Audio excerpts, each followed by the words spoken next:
Hey, welcome to Camping Gear TV. I'm Josh, I'm Ben. and today we are doing a pantless episode where we talk about boots.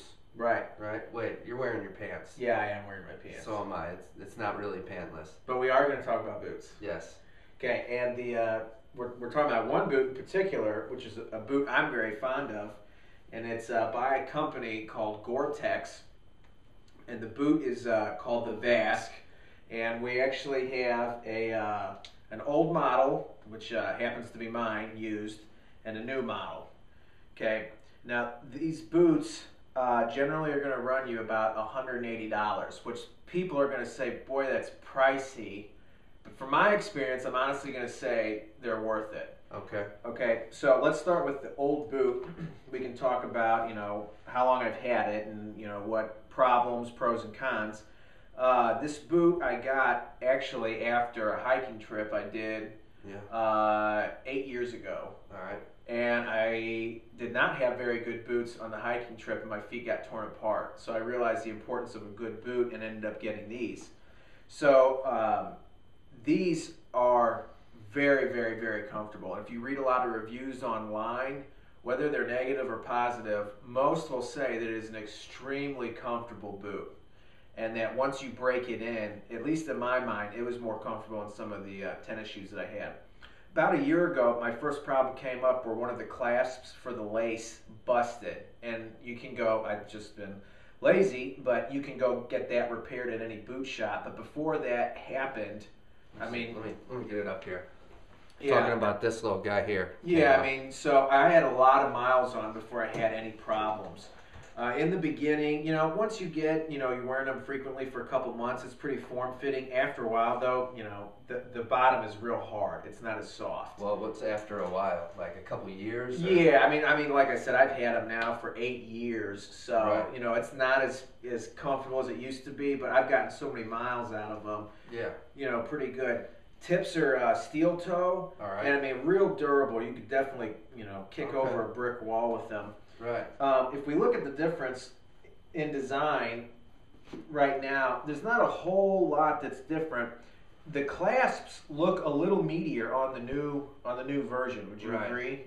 Yeah, they look nice. And they're just a tad bit bigger, and the tread is a little more aggressive on the new boot. And it looks like it's also a little bit thicker too.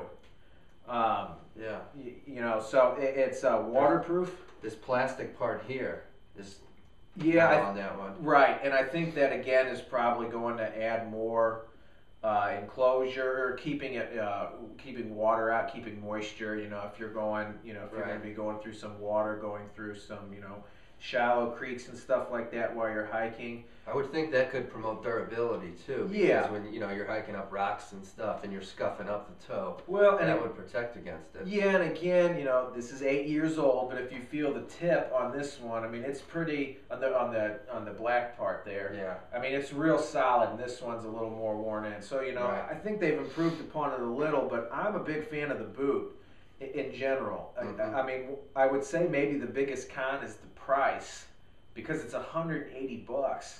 Right. But I will say that, man, having a good boot on a hiking trip, the trip that I went on before I got these was down to Havasu Falls in the Grand Canyon, and I needed to save some money in one area and decided to go with a cheap pair of boots. And I got to tell you, not only were they pretty much ruined by the end because they got torn apart, but my feet were messed up so bad by the time I got out. It almost kind of like ruined a part of the trip for me. How cheap? $80 boots? Oh, I went with some like $20, $30 boots. There you go. So, that's something I wouldn't even recommend. I don't even know if maybe one day we'll review such a pair and show while they're not very good. A washing machine will take them apart.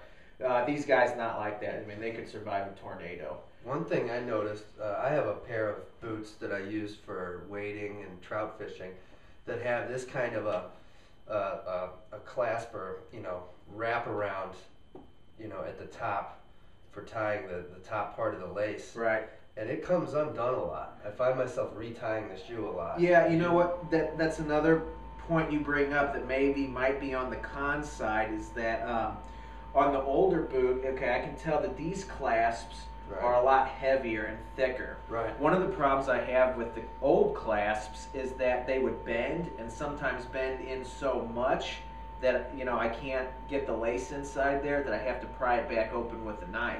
Really? Those look a little thicker. They may have improved upon that design. It looks like a little, and as you can see, how they're attached to the boot is a lot thicker than here. Right. And sometimes I think with these circle laces, and they have them on this one, they're more, it's not a flat lace, it's round all the way. It doesn't grip when you tie them as much, and it ends up coming undone. Right. I do find that happens. I have to keep retying them. So I'd like to see, the laces, they find a way to get them tighter so that, you tie once and then you're good to go. But I constantly, it does happen quite a bit where I have to retie again and tighten up. Right. Right. So these are nice. Well, we'll put a link underneath here and try and find the best price on the internet for these bad boys. Yeah, I've seen a lot of places have them. A lot of places pretty much want $180. Really? Yeah, I'll see if I can find one that maybe can beat that. So that may be pricey for some people, but it's a really, really good boot, and it's definitely going to last some years. So, nice. Anyways, I guess that's it. That's it? Yep. See ya.